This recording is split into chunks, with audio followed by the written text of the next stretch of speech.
Alors, Shiur, les Refoua Shelema Alexandra, Ruth Alexandra Chaya, Bat Patricia Luna, Ruth, Ruth Alexandra Esther Chaya. Ruth Alexandra Esther Chaya, Bat Patricia Luna, Hashem Ishtachla Refoua Shelema, et on donne un grand Refoua Shelema aussi à Shelomo Ben Linda, que Kadosh Baruch Hu lui donne une très bonne santé. On va prier très fort pour la Refoua Shelema d'un petit garçon, David Ben Simcha Gisèle Perle, qui est malheureusement dans le coma. Alors on va prier pour lui, qu'Akadosh Baruch Hu lui donne une très très très bonne santé et qu'il puisse vivre une longue vie de Torah et Yirat Shamayim et des forces à ses parents et sa famille de pouvoir surmonter cette difficulté. Teilim 48, Memchet. Alors, d'abord, pourquoi on le chante? Ameshorer mitnabe al yemot hamashiach. La semaine dernière, on avait parlé du Teilim 47, de qu'est-ce qui va se passer au moment où on va faire régner Akadosh Baruch Hu, Shtabar Shemo. Et là, le Navi, il va parler des temps messianiques. Veshevach Yerushalayim bebinyana. Et de Yerushalayim au moment où Jérusalem va être reconstruit. Et bien sûr, au moment où on va apporter des sacrifices. J'aime pas ce mot sacrifice, parce que chez les Goïm, c'est sacrifier. Chez nous, un korban, c'est pas un sacrifice. Chez nous, le Maharal, qui est aujourd'hui Saïloula, le 18 Elul, il dit, Zchuto yagen alechem ve'alenu, nous dit le Maharal que la traduction chrétienne du sacrifice, elle est fausse. Chez nous, le korban vient du mot karov, un proche. En un mot, en hébreu, comment vous dites un membre de la famille? On appelle ça un karov, quelqu'un qui est proche, la sœur, les frères, des krovim. Il dit le korban, c'est pas tuer un animal. Le korban, c'est de rapprocher deux personnes. C'est de rapprocher le fauteur avec Akadosh Baruch Hu. La preuve, c'est que le pauvre qui n'avait pas d'argent pour apporter un korban, qu'est-ce qu'il pouvait apporter? Il pouvait apporter de la farine, un peu d'huile. Des fois, on apportait même de l'eau comme korban, un peu de vin. Ça veut dire que le but du korban, c'est pas de tuer quelqu'un. Le but du korban, c'est de rapprocher une personne qui a fauté et qui s'est éloignée de Akadosh Baruch Hu. Alors automatiquement, maintenant, il va s'apporter et va être joyeux avec Akadosh Baruch Hu. Chachamim, ils nous disent, on va voir dans Teilim, à combien il y avait de joie à Jérusalem et à combien de joie il va de nouveau avoir à Yerushalayim. Pourquoi? Vous savez qu'il n'y a rien de plus grande joie à l'homme que de se sentir libéré. Allez voir, les psychiatres, ils vont tous vous dire, et ils vont vous le confirmer, peut-être même les avocats, les gens qui font des crimes, on a un avocat, elle pourra nous dire si c'est vrai, que quand un homme il a quelque chose sur le cœur, après qu'il a dit, ah, Baruch Hashem, il se sent bien. Pourquoi? Il se sent relâché. Mais, quand même dans ce bas monde, la relâche, elle a quelque chose de mal. Pourquoi? Parce qu'il y a des conséquences négatives. Et en plus, on n'est pas sûr de ce qui va arriver. Au Beth Amikdash, on avait fauté, on a amené un korban, Akadosh Baruch Hu, il acceptait le korban. On pouvait même voir de nos yeux quand Akadosh Baruch Hu, il avait amené le korban. Vous vous rappelez, on avait déjà apporté, on avait rapporté dans du Zohar, que quand l'homme il apportait un korban et Akadosh Baruch Hu, il avait accepté cette échouva, il pouvait voir un lion sortir du feu du Misbéar, monter vers Akadosh Baruch Hu, et pouvoir voir avec ses propres yeux que Akadosh Baruch Hu lui avait pardonné. Alors imaginez-vous, vous avez dit un petit lachon hara hier, vous regrettez, vous allez au Beth Amikdash et vous voyez le lion qui sort du feu, et là vous rentrez à la maison. Mais avec quelle joie Akadosh Baruch Hu il m'a pardonné. Imaginez-vous le jour de Yom Kippour, vous arrivez à Yerushalayim et vous voyez la touffe rouge qui transformait, qui devenait blanche. Comment on rentrait à la maison? On était garanti que Akadosh Baruch Hu il a pardonné nos averot, comme le pasuk qui dit Lechu lechol achmechem, ki Hashem machal alavonechem. On avait vu de nos yeux un miracle que Hashem nous pardonnait. Alors cette joie intense, Be'ezrat Hashem, on la souhaite qu'on la va vivre, et on va la revivre très bientôt avec la venue de Mashiach. Ou beoto pam yomru Israël, ka'asher shamanu. Alors, à ce moment-là, imaginez-vous, fermons nos yeux un petit peu, et on se retrouve dans quelques minutes à Yerushalayim. On va se retrouver à Beth Amikdash. Imaginez-vous, je ne sais pas si vous êtes comme moi, mais des fois, je rêve que Mashiach il arrive, qu'est-ce qui va se passer, comment on va introniser Mashiach, quelle chanson on va chanter, qu'on va arriver. Et là, on va arriver au Beth Amikdash. Je m'imagine le Kohen Gadol arriver habillé, et les Kohanim à côté, et les Lévim qui chantent. Mais c'est quoi mon rêve? C'est quoi ma fantaisie? C'est tout ce que j'ai appris dans ma Torah. Je me fais un film avec de ce qui va se passer. Alors il dit le Navi, Ken Shamanu, Ka'asher Shamanu, Ken Ra'inu. Quand on va arriver et que le Mashiach va dire au Kohanim, faites A, faites B, faites C, alors on va voir du waouh, mais c'est ce qu'on a appris dans Chumash Bereshit, ce qu'on a appris dans Chumash Shemot, ce qu'on a appris dans le Rambam, ce qu'on a appris dans la Gemara. Et on va se dire, ah oui, c'est marqué dans la Torah comme ça, et c'est marqué dans le Passouk comme ça. Ka'asher Shamanu Ken Ra'inu. On va se dire de la même façon que nous avons entendu de nos prophètes, Ken Ra'inu, de nos yeux, nous voulons voir toutes les prophéties des Nevi'im pouvoir se réaliser. Ce Teilim, il est bien de le dire, pour celui qui a des ennemis et qui veut que ses ennemis, ils ont peur de lui. Alors si vous avez des gens qui sont un peu durs avec vous, dites le Teilim, et avec cela, Akadosh Baruch Hu, il va adoucir leur cœur et il va les faire qu'ils vont devenir un peu plus gentils avec vous. Alors, le Teilim Memchet, il commence par Shir Mizmor. Le Ibn Ezra, il se pose la question et il dit, il y a dans Teilim, par exemple, on voit des fois que c'est marqué Mizmor Shir, et des fois Shir Mizmor. Le Ibn Ezra, il dit, pourquoi des fois on voit Mizmor Shir et Shir Mizmor? Est-ce qu'il y a une différence? Le Ibn Ezra, il dit, j'ai cherché et j'ai pas trouvé. J'ai pas arrivé, il dit le Ibn Ezra, à comprendre pourquoi David Ameler, des fois il a écrit Mizmor Shir, ou des fois il a écrit Shir Mizmor. Vous vous rappelez, d'avant David, des fois c'est marqué Mizmor et David, et les David Mizmor. On avait dit que ça dépend. Est-ce que la prophétie elle est venue, et après David il a chanté, ou bien c'est David qui a causé la prophétie à venir? Quand David Amelech, il a eu une prophétie, et après, de lui-même, il a commencé à prophétiser, on dit Mizmor les David. C'est que Kadosh Baruch Hu Kaviyachol qui a commencé la prophétie. Quand c'est David Amelech qui a pris la flûte ou la guitare ou le violon, et il a commencé à se mettre dans une situation pour avoir la prophétie, là c'est marqué les David Mizmor. Alors maintenant, quel est le rapport entre Shir, Mizmor Shir et Shir Mizmor? Le Ibn Ezra dit qu'il n'y a pas vraiment de différence et on ne va pas savoir quel est, pourquoi ça a été écrit l'un avec l'autre. Maintenant, avant qu'on continue, ce Mizmor, quand est-ce qu'il est dit? Eh bien, ce Mizmor, il est dit, ni plus ni moins, tous les lundis. Vous savez que tous les jours de la semaine, il y a un Mizmor pour dimanche, pour lundi, pour mardi, pour mercredi, jeudi, vendredi, Shabbat. Chaque jour de la semaine, nous lisons un Mizmor. Était le Mizmor que les Lévi'im chantaient au Beth Amikdash. C'est pour ça que si vous voyez à la fin de la prière, ceux qui lisent, pas seulement la Shmona Esrei, après les Tachanunim, alors après le Ashrei ou le Uva Letzion, il y a là-bas, Shir Mizmor Shehayu Omrim Beyom Echad Beshabbat. Shir Mizmor Shehayu Omrim Sheni Beshabbat. Et ce Mizmor, le 48, il est le Mizmor du lundi. Tous les lundis de la semaine, nous lisons ce Mizmor, qu'on va le traduire et un petit peu comprendre ce qu'on l'on dit. Depuis des millénaires, depuis le premier Beth Amikdash, plus de 3000 ans, tous les jours, on lit ce Mizmor. Intéressant, qui était dit au Beth Amikdash par les Lévi'im et pourquoi il a été mentionné.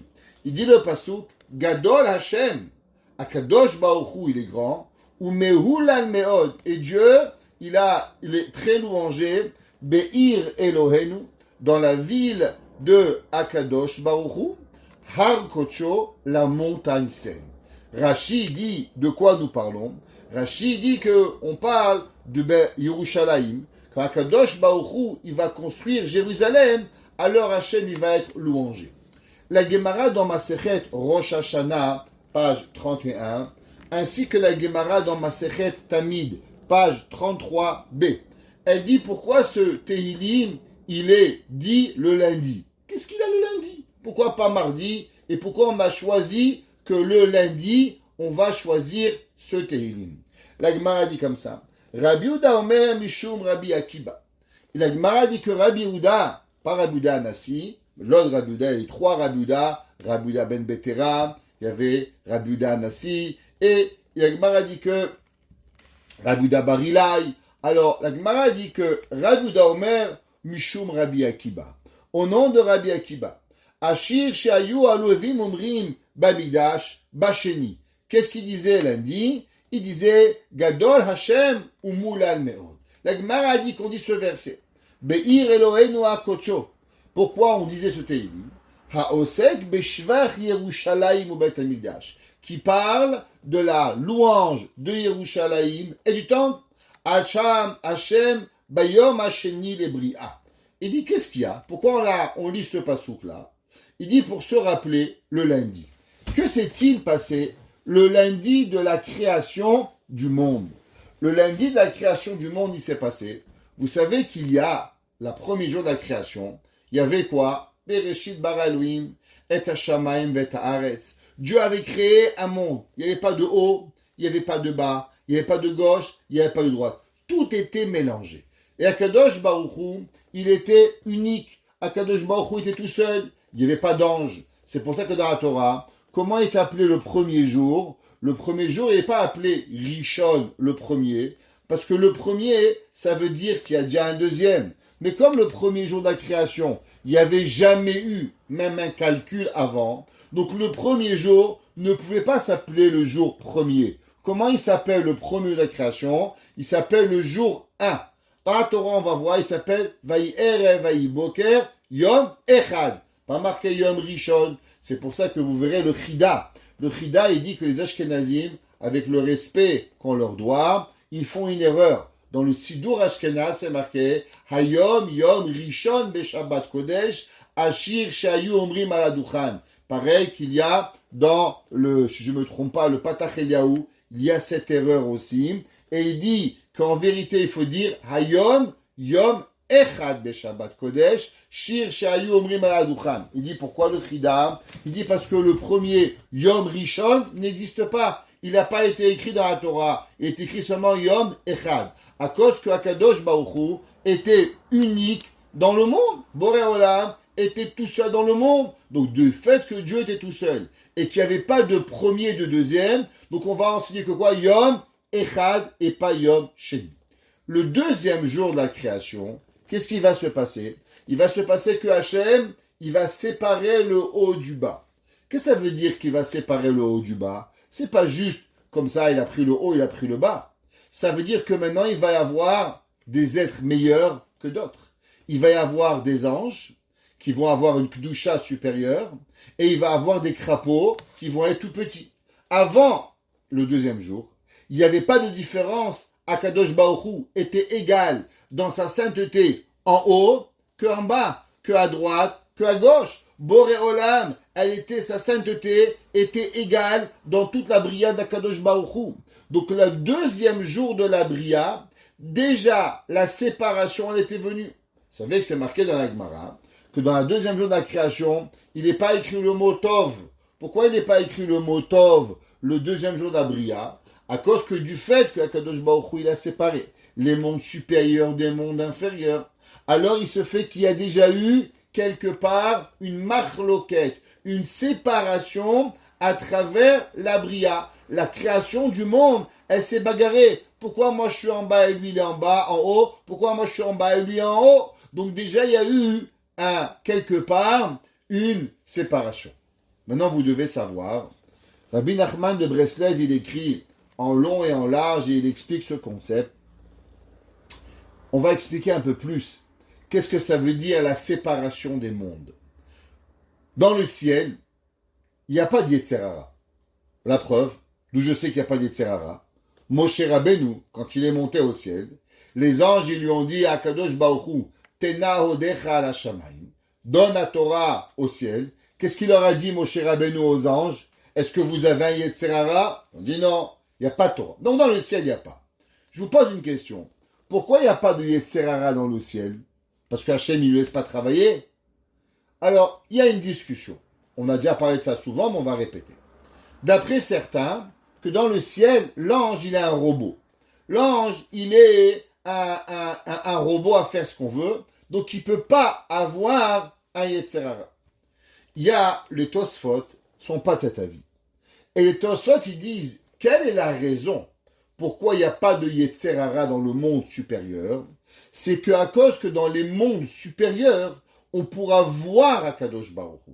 Et du fait qu'on peut voir Dieu, on peut voir la punition, le sachar, la récompense, le onesh, le bien, le mal, tout ce que vous voyez et tout ce que vous avez entendu qu'on n'a jamais vu, mais dans les mondes supérieurs, ils le voient. C'est comme vous. Est-ce que vous vous êtes déjà dit un jour, et si je mettais la main dans le feu? C'est pas grave, j'ai le libre arbitre. Chacham, t'as le libre arbitre, mais tu t'es déjà brûlé combien de fois avec la main sur le gaz? T'as compris? Tu mets la main, ça brûle. Tu vas pas remettre la main dans le gaz. Pourquoi? Parce que tu comprends la conséquence de ce qui va t'arriver. Tosfot, il dit pareil, quand l'homme, il sait, le malach, il connaît les conséquences, alors automatiquement, il va pas fauter. Dès que nous avons séparé les mondes, donc il y a eu le monde du haut et le monde du bas, Akadosh Baruch Hu a donné sa Hashra'at Hashrina dans les mondes supérieurs. Les mondes inférieurs, malheureusement, ont subi quelque part une emprise du Yetzer Hara. À quel moment le Yetzer Hara, il a pu être créé? Et c'est une des raisons pourquoi on ne dit pas le mot Tov le deuxième jour, à cause que le Yetzer Hara, il est venu. C'est avec la force du mal. Donc dès qu'il y a le Yetzer Hara qui a été créé, à ce moment-là même, il y a déjà eu, on pourrait dire, la prophétie de la décadence de l'humanité. Ça veut dire, si je vous demande à quel moment de la création on a pu déjà visualiser la décadence de l'humanité, le deuxième jour de la création. Ça veut dire, c'est comme un homme, il demande, à quel moment tu savais que tu allais avoir des raisins? Il dit, le jour où j'ai planté une vigne. Je plante une vigne. Aujourd'hui, toi, tu vois une graine. Moi, quand je plante une vigne, je vois des raisins. Je plante une graine, je vois un pommier. Parce que j'ai planté une graine de pomme. Tu plantes pas une graine, tu vois pas des pommiers. C'est pas compliqué. À quel moment la décadence du monde, elle a été vraiment, elle a commencé? Eh bien, la deuxième jour de la création du monde. Pourquoi? À cause que Akadosh Baruch Hu s'est retiré des mondes du bas et il est resté dans les mondes du haut. C'est pour ça que, à ce moment-là, les malachim, ils vont dire, parler de Yerushalayim, parler de la reconstruction du temple. Pourquoi? Parce que les malachim, ils ont déjà vu la conséquence inévitable de la séparation des mondes inférieurs des mondes supérieurs, qui est automatiquement un Yetzer Hara, automatiquement une décadence, automatiquement Adam Arishon il va fauter, automatiquement la galère que nous vivons depuis 2000 ans, et automatiquement quoi? La venue de Mashiach. C'est pour ça que les malachim, qu'est-ce qu'ils vont dire? Gadol Hashem Umulan Meod. D'abord, à quel moment les malachim, ils ont pu voir Akadosh Baruch Hu? C'est quand la première fois qu'on a louangé Dieu, la Gemara a dit Shebara harakia ve'ivdil benototnim umalach alehem mit'alav yasham marom. Ça veut dire que quoi? À quel moment Akadosh Baruch Hu, il a eu un louange avant la création des anges? Dieu était tout seul. Donc il n'y avait jamais eu quelqu'un qui a louangé Dieu. Le premier jour où Akadosh Baruch Hu, il a séparé les mondes et il a créé les anges, alors automatiquement les malachim ils ont dit Gadol Hashem, waouh, Akadosh Baruch Hu, comment il est grand? Parce que les malachim ils ont pu voir tout ce que Akadosh Baruch Hu il a créé. Bereshit bara Elokim et Hashamayim et Haaretz. Ils ont pu voir tous les mondes inférieurs et les mondes supérieurs et tout ce que Akadosh Baruch Hu il a créé. Et le lundi, c'est le jour où les malachim ils ont louangé Dieu. C'est la première fois qu'ils ont dit waouh, extraordinaire. Mais puisqu'il a été créé la marloquette, qu'est-ce qu'ils vont dire? Be'ir Elohenu har kodsho. Ils vont comprendre que le but de toute cette histoire, c'est quoi? C'est automatiquement Mashiach qui va venir et qui va exister. Avant qu'on traduise les versets, j'aimerais partager avec vous un chida. Il y a un verset que tout le monde connaît. Le verset, on l'apprend aux enfants depuis qu'ils sont tout petits. Et la Gemara dit que c'est une obligation, que dès qu'un enfant il parle, on doit apprendre à notre enfant ce verset. La Gemara dit que dès qu'un enfant il est petit, on lui apprend Torah. La Gemara, elle dit, mais qu'est-ce que tu vas lui commencer à lui apprendre du Rashi, du Tosfot? Il est ici, il a 3 mois, de quoi tu vas lui parler? La Gemara dit, c'est vrai, mais on doit lui apprendre le verset Torah, Tzivalanu Moshe Morasha, Keila Yaakov. Un des premiers versets que nous devons apprendre à nos enfants, dès que l'enfant y parle, c'est Torah, Tzivalanu Moshe Morasha, Keila Yaakov. Vous savez que le Midrash Tanchuma, il dit que Akadosh Baruch Hu, il avait créé les enfants. Vous savez que le seul être humain à ne pas savoir, c'est le seul mammifère, on pourrait dire, le seul, quand il sort du ventre de sa mère, il est encore incapable de faire rien, c'est l'humain. Prenez une vache, dès qu'elle sort, un veau, il peut marcher. Un cheval, il marche. Il est grand. La Torah dit, Shor, Ochesev, Oeskivaled, un animal inné avec toute sa capacité. Comment ça se fait que l'homme, quand il sort du ventre de la maman, il ne peut pas parler, pas marcher, il ne peut rien faire? Le Midrash Tanchuma, il dit, dans Parashat Vaera, et il dit qu'en vérité, tous les bébés sortaient du ventre de la maman en sachant parler, en sachant marcher, jusqu'à Yitzhak Avinu. Alors imaginez-vous, vous accouchez un petit bébé et dit « Salut maman, tu vas bien? T'es super dans le ventre, t'es très jolie maman, super. Par contre, ton papa, t'es pas très beau, hein ?» Alors imaginez-vous, le bébé il sort, il dit « Maman, j'ai un petit peu faim, tu me nourris un petit peu s'il te plaît ?» Et bien avant ça marchait comme ça. Le bébé dit « Maman, tu me changes la couche ?»« Ouais. » Akadosh Baruch Hu, il a dit « Qu'est-ce qui va se passer? On va créer des enfants qui parlent. » Yitzhak Avinu, il était voué à être quoi? Il était voué à être un korban, à monter sur le misbéar d'Akadosh Baruch Hu, de monter dans le Gan Eden. Il a dit à Akadosh Baruch Hu quoi? Un enfant qui va monter dans le Gan Eden, la première chose qu'il va parler, c'est change-moi la couche, j'ai faim, j'ai soif, j'ai mal au ventre, j'ai un problème gastrique. C'est ça qu'il va parler à un enfant? Il faut que l'enfant qui va monter dans le misbéar, son premier mot c'est quoi? Un parole de Torah. Le premier geste qu'il va faire, il va faire un geste de Torah. Et il dit le Midrash Tanchuma que le premier enfant à être né sans parole, sans parler, sans marcher, en étant un petit bébé que nous le connaissons, c'est Yitzhak Avinu. Et c'est pour ça, vous avez jamais posé la question, pourquoi le jour de la Brit Mila, toutes les mamans, elles avaient amené leur bébé à Sarah Imenu? 2 raisons. La première, c'est parce qu'elle voulait savoir si Sarah Imenu vraiment, elle avait allaité et vraiment, elle avait du lait. Parce qu'on peut mentir, mais si tu peux allaiter un bébé, c'est que vraiment tu avais accouché. Donc elles avaient tous vouloir voir la vérité. Est-ce que Sarah Imenu, elle avait vraiment accouché ou pas? Et on peut rajouter un pirouche. Une autre explication, c'est à cause que les bébés, ils comprenaient pas, ils pleuraient.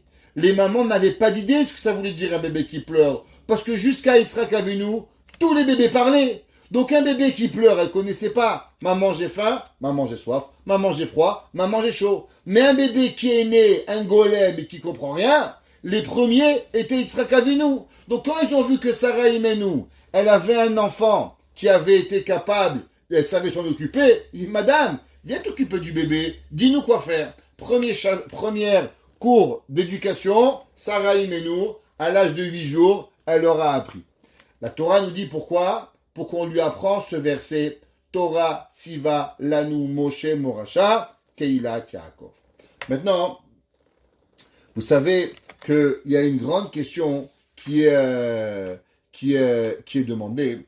Si on va traduire ce verset, Torah, la Torah, Tziva Lanu, Moshe Rabbeinu nous l'a ordonné, ouais, Keilat Yaakov, Torah Tziva Lanu Moshe, Morasha, Morasha c'est un héritage, Keilat Yaakov, à l'assemblée de Yaakov.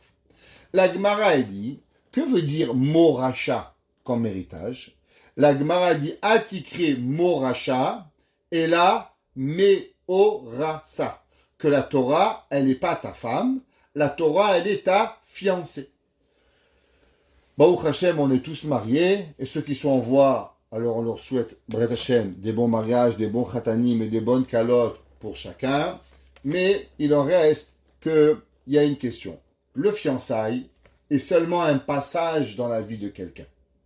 La question, elle est, jusqu'à quand on va être fiancé avec Dieu? Tous les jours, on dit Torah, Tzivanu, Moshe, Moracha. Je sais pas, mais moi, quand j'étais jeune, j'étais fiancé, mon rabbin m'a dit Israël Meir, faut pas rester longtemps fiancé. Faut vite se marier. Les trop longs fiançailles, c'est pas bon. Je comprends pas. Le bon Dieu, ça fait 5783 ans qu'on est encore fiancé. C'est quand le mariage? Ça, bon, c'est long. Ça fait 1 an, 2 ans, 10 ans, 20 ans, 100 ans, 1000 ans, 5000 ans. Quand? C'est quand qu'on va se marier? C'est quand qu'on va se marier avec Kadosh Baruch Hu? Alors, pour comprendre cela, on va expliquer un gras.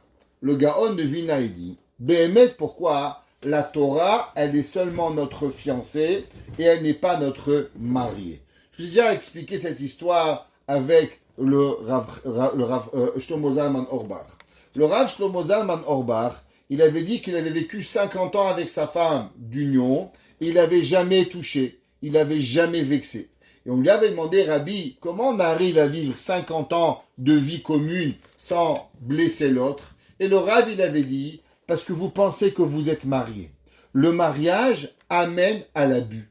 Le mariage, on pense, c'est ma chose, c'est mon mari, c'est ma femme, c'est mon objet. Alors on se donne des droits parce que c'est à moi.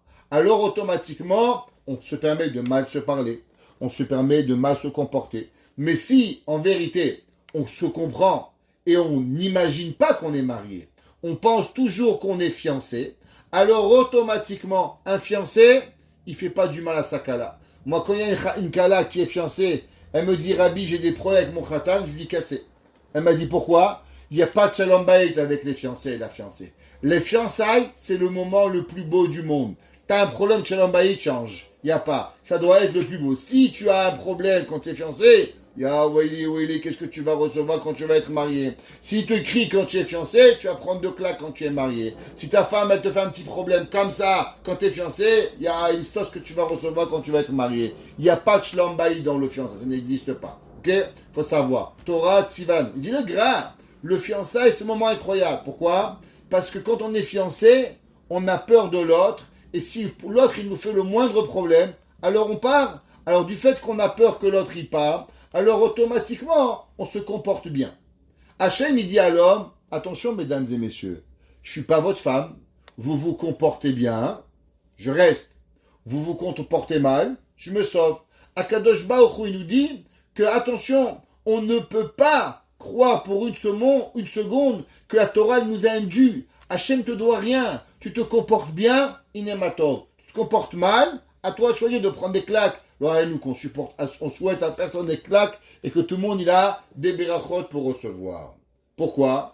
Tout ça c'est parce qu'on a le Yetzer Hara et le Yetzer Hara peut nous arriver à fauter. Donc puisque le Yetzer Hara peut nous arriver à fauter, donc Akadosh Baruch Hu, il a peur qu'on abuse de lui.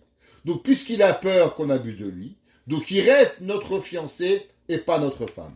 Maintenant il y a un jour, nous dit le Chida, dans le Sefer Yosef Teilot, dans ce verset, Gadol Hashem umulal meod beir Eloheinu ar kocho. Il dit le Chida, Inami, écoutez ce Chida, Efshar bema shekatav Rav Agadol Moarimat. Il dit un de nos grands maîtres, il dit De'ad ha'idna. Jusqu'à présent, tant que Mashiach il n'est pas là, Yeshlanu din arusa. Il dit, vous savez, quelle est notre relation avec Dieu? On est comme un fiancé et une fiancée. Kibet amidash haya bechatzar dida. À cause que le temple, il était dans le champ de la madame. Ubegeula bimera beyamenu. Yeanu nisuin. Le Chida, il dit, vous savez qu'est-ce qu'on va recevoir au moment du Beit Hamikdash? Alors on sera plus fiancé. On va être marié avec Dieu. Pourquoi? On a dit que de quoi la Kala elle a peur? Pourquoi la Kala elle ne veut pas se marier? Qu'est-ce qu'il lui faut pour qu'elle puisse se marier?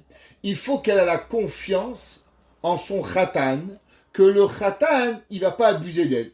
Ouais, et le Khatan, il doit avoir confiance que madame, elle va être là pour le supporter, pour être gentil avec lui, quand il va aller au travail, la Kala pareil, comment tu vas te comporter, je vais abandonner ma mère et mon père, est-ce que tu vas être là pour moi? Ils doivent avoir cette relation de savoir qu'on se marie pour l'éternité. On n'a pas le droit de se marier à l'intention de divorcer. Si déjà une femme, tu sais madame, moi je te marie pour 1 mois, dans 1 mois je divorce. On n'a pas le droit.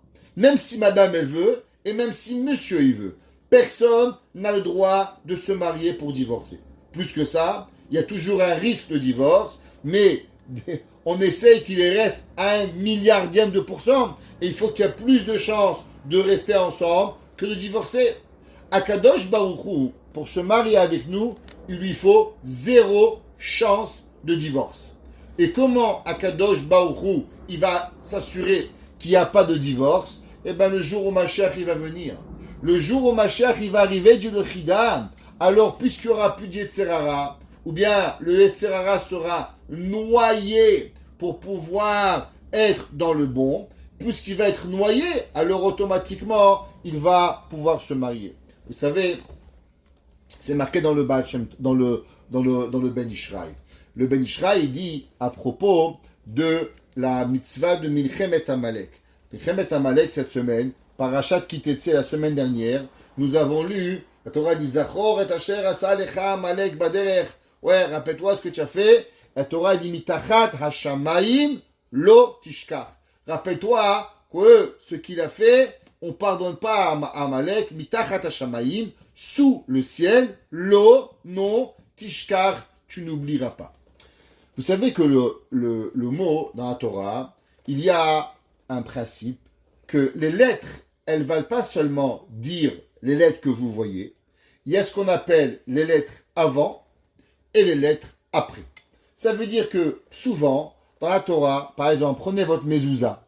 Si vous prenez votre mezouza, derrière la mezouza, il y a des lettres. C'est quoi les lettres que vous avez? C'est les lettres du nom de Dieu, Yud, Ke, Vav, Ke. Vous mettez après chaque lettre une lettre. Exemple, après le Yud, Chaf. Après le He, Vav. Après le Vav, Zayin. Après le He, Vav.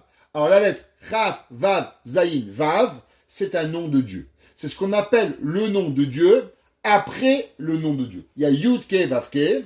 Et la lettre Yud, Chaf, He, Vav, Vav, Zayin, He, Vav. Ça donne Chaf, Vav, Zayin, Vav. C'est un nom d'Akadosh Baruch Hu qui est en protection du Ham Israël. Pareil, Hashem Elohim. Prenez le Aleph, vous mettez un bet. Le Lamed, vous mettez un Mem. Et ainsi de suite. Vous allez voir, c'est Hashem Elohim Hashem avec une lettre de plus. C'est ce qu'il y a derrière votre mezouza. Maintenant, dans la grammaire hébraïque, il faut savoir qu'il y a certaines lettres qui sont seulement de la conjugaison et elles ne font pas partie du mot.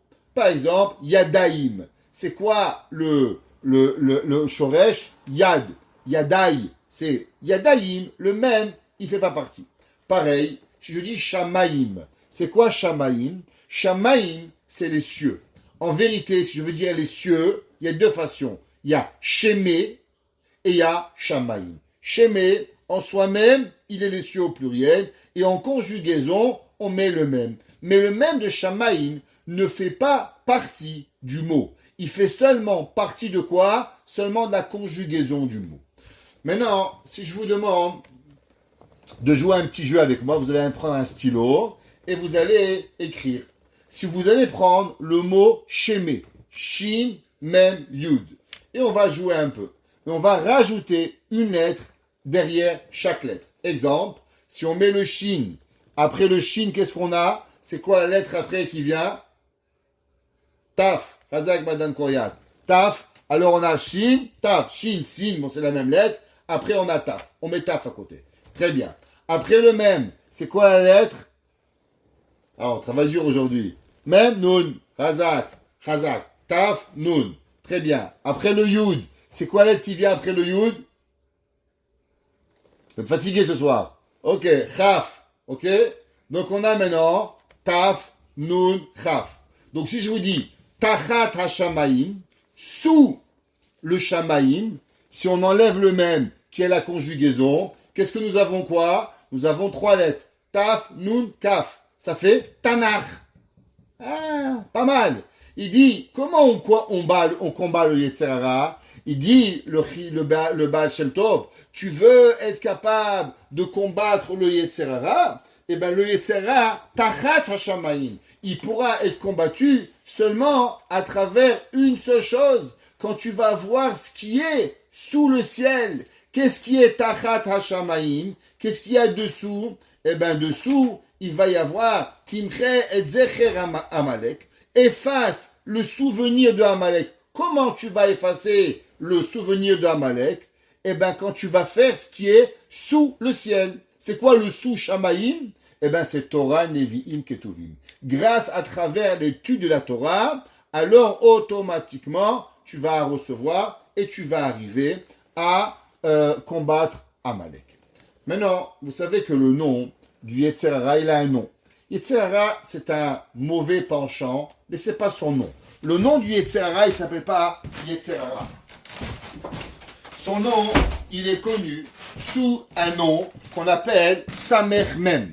C'est quoi Samer Mem? Ça veut dire, le nom. Son nom est vrai, le vrai nom du Yetzer Hara, il s'appelle Samer Mem Aleph Lamed. Sam, plus loin, El.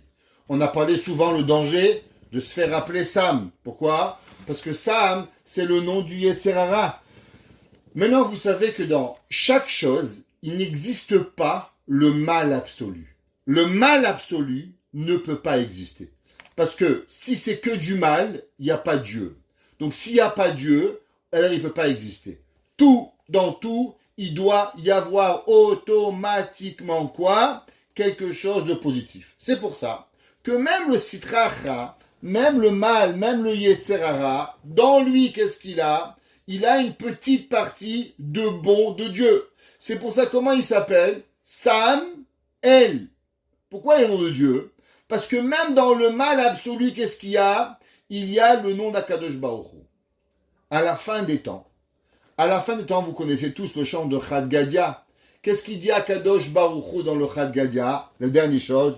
Uba Akadosh Baruch Hu, utbah el Yetzer Hara. Il va tuer le Yetzer Hara. Il va le couper. Ça veut dire quoi, couper le Yetzer Hara? Nous dit le Ben Ishraï, couper le Yetzer Hara ne veut pas dire couper vraiment. Ça veut dire qu'on va le séparer, le Samech Mem du El. On va lui enlever sa force de Samech Mem et on va garder seulement quoi? Le El. C'est pour ça, il dit le Pasuk. Timche et Zecher Amalek. Tu vas effacer le nom de Amalek. Mitachat Hashamaim. Avec le dessous de ce qu'il y a Shamaïm, qui est quoi? Tanakh. Et qu'est-ce qui va te rester à la fin des temps? L'eau. C'est quoi la lettre l'eau? La lettre l'eau, c'est Aleph Lamed. Donc c'est le El et ça Tishkar. La Torah dit attention, n'oublie pas que dans le plus grand mal qui existe, en vérité, il y a Dieu. C'est pour ça que grâce à la Torah, grâce à la force de quoi? De Shamaïm, qui est en vérité quoi? Qu'est-ce qui est sous le ciel? Il y a Torah, Nevi'im, Ketuvim. Alors on est capable de sortir et de séparer le Samech même du côté gauche et le El du côté droit. Et la Torah dit attention, l'eau. Tu sais que dans le Yetzer Hara, il y a le lot, qui est quoi? Aleph Lamed. Et ça, il faut que la personne, il se rappelle que grâce à cela, alors automatiquement, il pourra se souvenir. C'est pour ça que c'est marqué l'eau, Tishkar. N'oublie pas. Qu'est-ce que tu n'oublies pas? Tu n'oublies pas que même dans le mal, il y a le El. Même dans le mal, il y a Akadosh Baruch Hu qui se situe à l'intérieur. Ça veut dire qu'à la fin des temps, il n'y aura plus de Yetzer Hara. Ou bien on va séparer le Yetzer Hara. On va garder un peu de Yetzer Hara. On en parlera un autre jour à propos de cela. Mais il en reste, c'est que le jour de Mashiach, qu'est-ce qui va arriver? Alors, Akadosh Baruch Hu n'aura plus peur de nous donner, de nous prendre en mariage. Qu'est-ce que ça veut dire? Et sera ce jour-là, Akadosh Baruch Hu, il sera grand. Dit le Chida, qu'est-ce que ça veut dire ce verset? Le verset, il dit Gadol Hashem ou Mehulal Me'od Be'ir Eloheinu Ar Kocho, qu'on va venir et qu'on va être avec Akadosh Baruch Hu dans sa ville sainte. Il dit c'est simple. Tu sais qu'est-ce qui va arriver?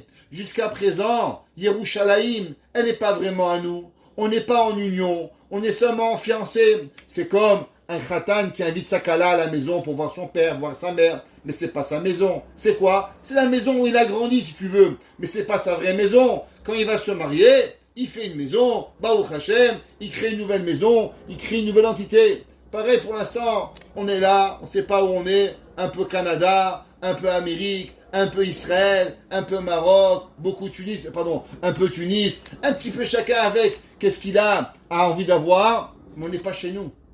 Quand est-ce qu'on va devenir vraiment chez nous? Quand est-ce que Yerushalayim sera appelé à nous? Eh bien, c'est quand le mari va nous rentrer à la maison. Quand est-ce que le mari va nous rentrer à la maison?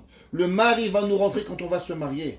Et il dit le Chida, et c'est quand? Et il dit, ben, quand c'est Yerushalayim, qui bonnet Yerushalayim Hashem, quand Akadosh Baruch Hu, il va construire Yerushalayim, ve'az yechatzer dideh. Alors, Yerushalayim appartiendra à Akadosh Baruch Hu, ve'az yeh nisuin. Ouais, et alors, il y aura le mariage de Akadosh Baruch Hu. Et il dit, et si vous voulez savoir, il dit, ben regardez, c'est marqué dans le Pasuk, Yefé, Pasuk Gimel, Yefé Nof, et les beaux Nof, Mesos Kol Haaretz. Il dit, qu'est-ce que ça veut dire le mot Yefé Nof? Il dit que la Gemara, dans Masechet Rosh Hashanah, elle dit Yefé, ça veut dire Nefifé, et Nefifé, c'est une mariée en hébreu. La Shon Kala, Shekorim, Ninfe, Kemo Sheamru. Alors il dit, tu vois que le Pasuk, qu'est-ce qu'il te dit? Après que Yerushalayim sera rentré, alors Yefé Nofef, elle va être belle la Kala. Quel rapport la Kala et du Lechida? Quel rapport le mariage avec Jérusalem? Il dit, mais bien sûr, parce que Jérusalem ne sera Jérusalem et qu'elle appartiendra véritablement au Haram Israël et à Kadosh Baruch Hu, qui sera notre maison, seulement et uniquement quand Mashiach sera là. Quand Mashiach sera là, c'est là que Akadosh Baruch Hu, véritablement, il va nous faire rentrer dans Yerushalayim, que Yerushalayim, elle sera Am Israël, et automatiquement, on pourra le voir. Je vais juste, avant qu'on continue, il y a le verset un peu plus tard, mais il faut savoir que dans le Rabbi Yaakov Abu Chatzira, dans ce Teilim, il s'envole. Quand je vous dis qu'il s'envole, ça veut dire qu'il fait de la Kabbale à flyer, vraiment. Chaque morceau de Kabbale de ce Teilim, chaque verset, on pourrait faire un cours BMT, sans exagérer, de 4 heures sur chaque pasouk. Chaque pasouk de ce Teilim, Rabbi Yaakov Abu Chatzira, il donne des secrets kabbalistiques incroyables qui sont vraiment à nous, comme on dit chez nous, à nous faire exploser le cerveau de sa grandeur. Dans le verset Yud Gimel, avant qu'on continue, c'est très important cela, il dit, David Ameler, comme ça. Il dit, Sobu Tzion. Ouais. Il dit, Sobu Tzion. Qu'est-ce que ça veut dire, Sobu? Il dit, Uponim bene Korach. Les Sheyavnu, les Atid Lavo, Bimeot Hamashiach et Yerushalayim. Et les enfants de Korach, ils se tournent vers ceux qui vont reconstruire Jérusalem. Et ils leur disent, en prophétie, Sobu. C'est qui Sobu? Ça veut dire, diamo, les sauvèves, d'entourer. La racine de Sobu, c'est en vérité, savent, entourer. Alors on sait que souvent, le shoresh, il a trois lettres, mais on avait déjà parlé que souvent là, il y a des racines qui sont des shoresh à 2. Ça vient du mot sauve, ou bien sauvève, mais ici c'est la racine, c'est seulement 2 mots, qui veut dire sauve. Et il dit, entourer, et Tzion. C'est quoi Tzion? Tzion, c'est Yerushalayim. Vehakifua, et entourez-la, et entourez, qu'elle soit complètement entourée. Ça veut dire que c'est comme quelqu'un vous prend dans les bras, il est très gros, vous pouvez attraper comme ça. Alors vous ne l'avez pas vraiment entouré, il y a du vide. David Amelech dit non, entourez-la bien. Assurez-vous que tout Jérusalem soit complètement emmuraillé, entouré vers Yerushalayim, vers Sipou, et comptez, et Migdaléa, ses tours, la date kama magdilim raoui livnotna bechoma shemisvotea. Et il dit le Navi, comptez, regardez Jérusalem, combien de binyanim, combien de gratte-ciel il faut construire à Yerushalayim, à combien Yerushalayim elle est importante et à combien on a besoin de pouvoir construire ce qu'on va arriver à Yerushalayim. Il dit le Rabbi Yaakov Abu Chatzira quelque chose que souvent on parle de concepts et on n'arrive pas toujours à saisir tous ces concepts et là on se pose des questions. Alors, avec votre permission, on va lire quelques lignes de Rabbi Yaakov Abuchatzira dans le Sefer Marsof Halavan sur Bereshit. Il a écrit 2 pirushim, et un de ses commentaires, Pituchei Chotam et Marsof Halavan dans la paracha de Vayakel, Sefer Shemot. Et il dit comme suit. Arshav Medaber im Israël. Il dit David Amelech, il parle au peuple juif, Ve'omer lahem. Et il dit, vous devez savoir quelque chose. Il dit que beaucoup de choses, beaucoup de, en vérité, la reconstruction de Yerushalayim, de qui elle dépend? Tedou, she'adavar hazeh talui beyetrem. C'est vrai, ça ne dépend pas de Dieu. De qui ça dépend la reconstruction du temple? Ça dépend de nous-mêmes. She'atikun hazeh shamanu bachem. Il dit, si vous voulez arriver, en vérité, c'est qu'une chose. Ça dépend que de Am Israël, de nos actions. Vekol masha galut mitarechet ve'ashrina betzahar akol mea atzlanut shebachem. On a parlé, vous vous rappelez, ceux qui écoutent un petit peu, je ne sais pas si vous avez le temps, beaucoup occupés, Baruch Hashem, les Chagim, les mamans, mais le cours de Chovot HaLevavot. Dans le Chovot HaLevavot, on a mentionné qu'à un moment, Rabbeinu Bechaye, il a voulu ne pas écrire le livre Chovot HaLevavot. Il dit peut-être que je vais avoir de la gava. Et peut-être qu'en vérité, je ne suis pas apte à écrire. Mais il dit attention, c'est pas vrai. Si je ne veux pas l'écrire, il y a un point. C'est la fainéantise. Et il dit, le Chovot HaLevavot, c'est quoi le shoresh de la fainéantise? Le shoresh de la fainéantise, c'est une chose. La tava. Les envies. Parce que si l'homme, il est bien chez lui, pourquoi il va sortir? Pourquoi il va faire du chesed? Il dit, je suis bien à la maison, pourquoi je t'accompagne à 3h du matin à l'aéroport? Pourquoi faire du chesed? Je suis dans mon lit, mon pyjama, Chazako Baruch, je suis très bien, mon lit est très confortable. Pourquoi tu veux que je vais voir une kala mariée? Il faut m'habiller. Ça va, je suis très bien, je mange mon couscous. Eh bien, chaque chose qu'on ne fait pas dans la vie, la hatzlut, la fainéantise, elle provient d'une seule chose, de la ta'ava, des envies corporelles. Il dit le Rabbi Yaakov Abuchatzira, vous savez pourquoi on n'a pas arrivé encore à faire venir Mashiach, nous tous, et on n'est pas un plus sadique que l'autre, parce que si on avait été un sadique plus que l'autre, alors Mashiach il serait déjà là, ça c'est la preuve, faut le savoir. Il dit à cause qu'on est tous des feignants, on est tous comme ils disent à Marseille des fainéants, pas des fainéants, des feignants, il appelle ça à Marseille, ve'en atem chosheshim lichvot ashrina. Il nous donne une tochacha, il nous dit, si on avait juste eu honte de Dieu, si juste on avait pensé à la tristesse de Akadosh Baruch Hu qu'il est, à combien Akadosh Baruch Hu il veut donner Mashiach, mais on n'y arrive pas. On pense pas à lui, on pense à nous. Imaginez-vous une maman, le bébé il pleure et elle fait son rouge à ongles. Et le bébé il lui et elle, ça va mon fils. Qu'est-ce que vous allez dire? Mais tu es malade ou quoi? Ton fils il pleure et toi tu penses à tes mains, à tes orteils. Comment c'est possible? Ou bien le papa il fume une cigarette, il se boit un café et le bébé il hurle. Et vous allez, la maman va dire mais qu'est-ce que tu fais? Comment tu fais cela? Ouais mais ça va 5 minutes. Mais un bébé il hurle, on ne laisse pas pleurer. Kaviachol, ça vient pas de faire des choses pareilles. Kaviachol Akadosh Baruch Hu c'est pareil. Hachem il souffre et nous on s'en fout de lui. Des sheor sheba isawa meakev.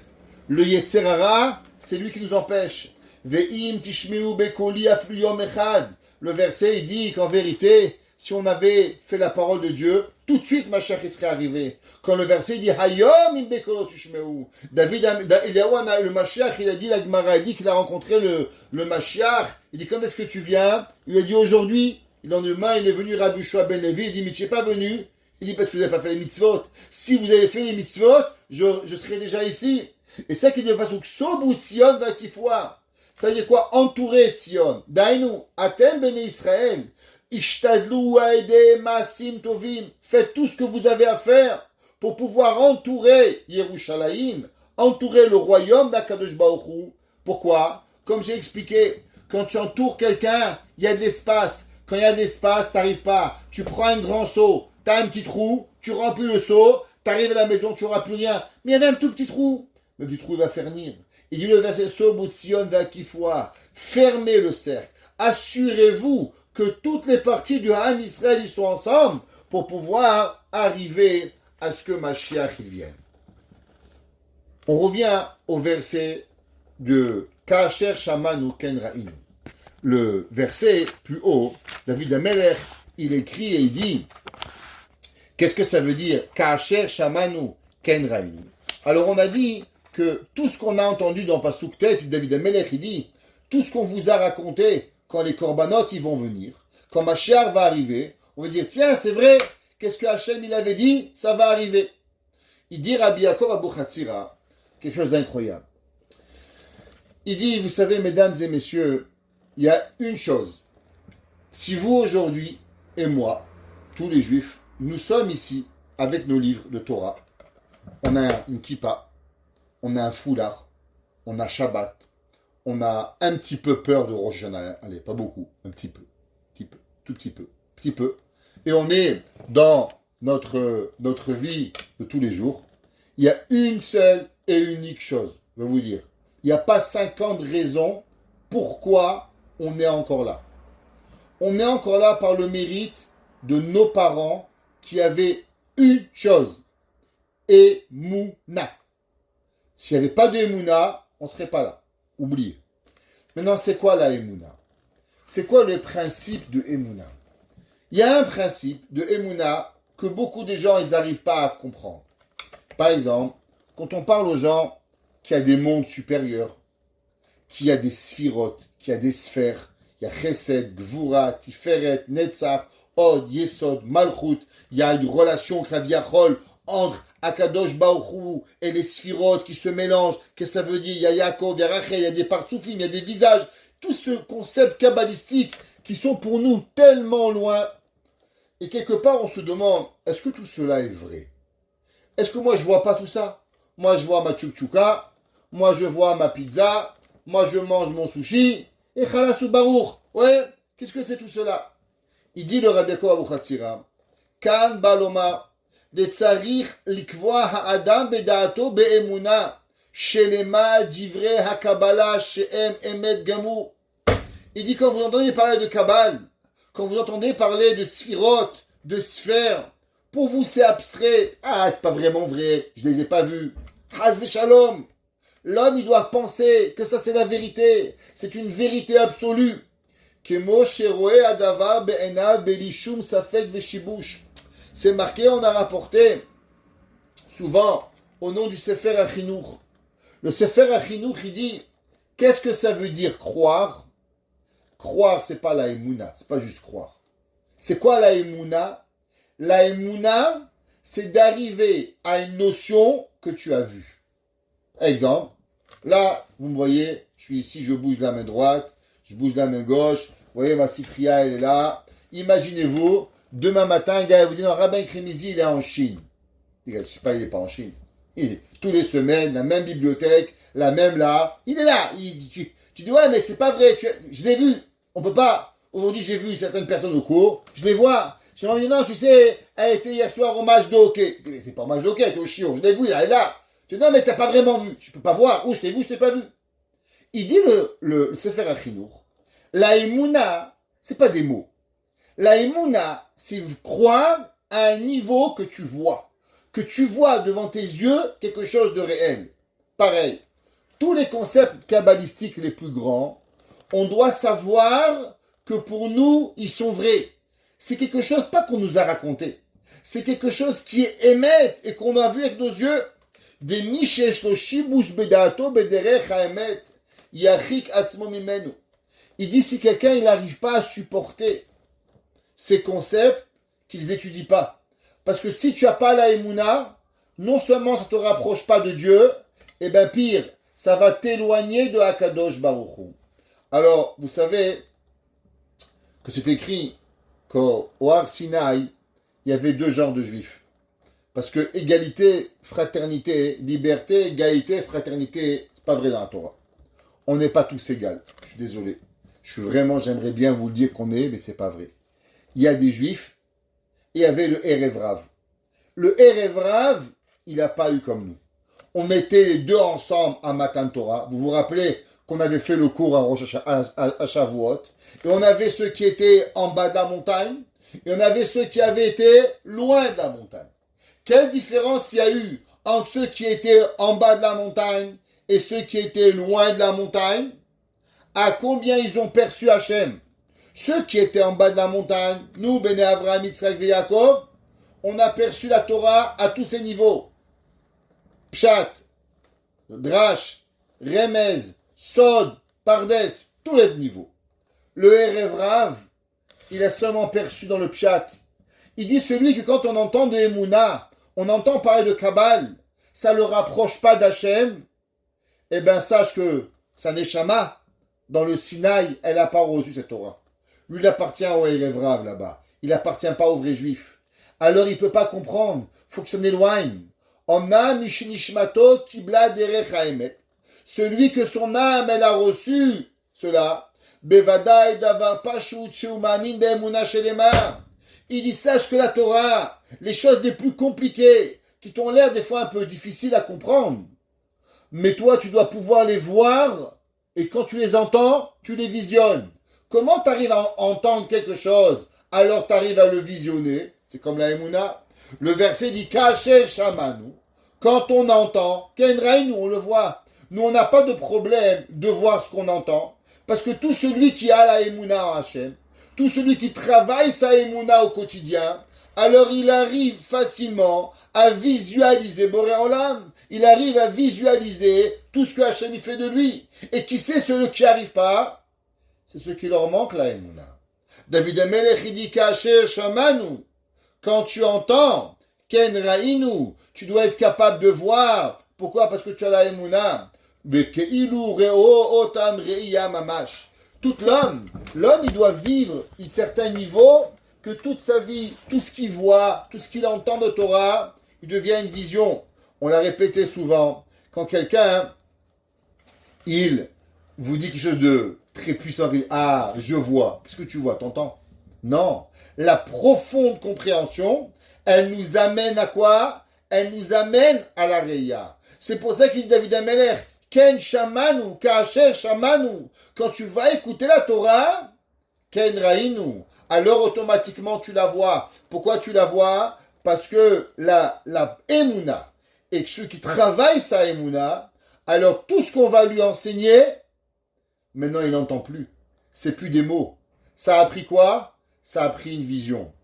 Et vous savez, c'est marqué dans la Torah qu'au moment où Akadosh Baruch Hu, il a donné le don de la Torah, qu'est-ce qui est écrit? Ouais, Vayiru et Akolot. Ils ont vu le son. Qu'est-ce que ça veut dire qu'ils ont vu les voix?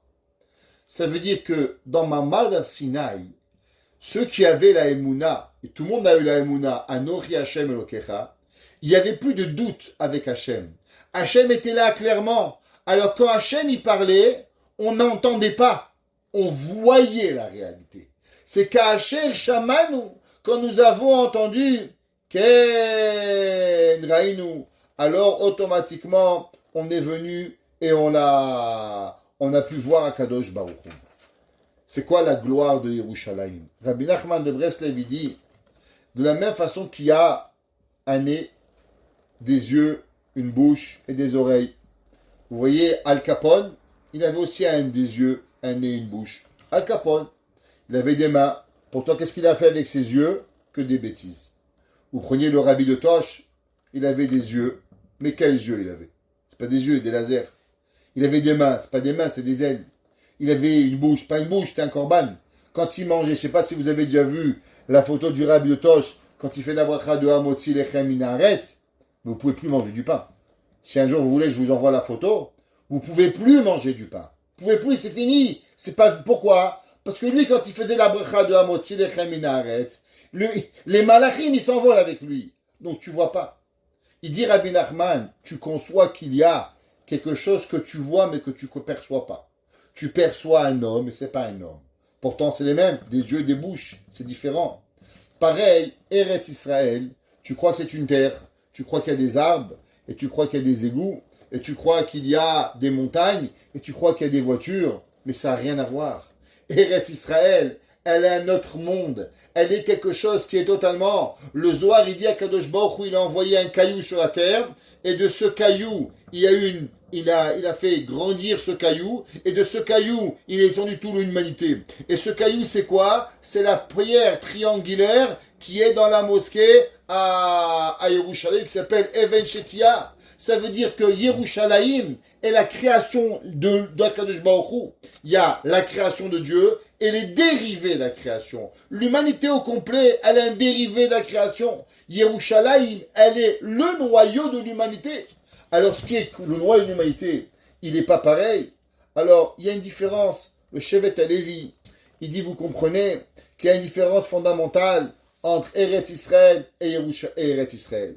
On sait que les villes, les pays, combien c'est grand, combien d'eau, le Canada, il est fier de ses 38 millions de lacs, de tout l'eau qu'elle a, de tous les millions d'arbres qu'elle peut avoir, et ainsi de suite. Ouais, c'est marqué, le pasouk il dit, Mishman e'aretz yeh moshavecha, aval Eretz Israël, ma'alata vesgulata veyofi sheba imdad, lefi midat yoshevea veketsurat anagatam.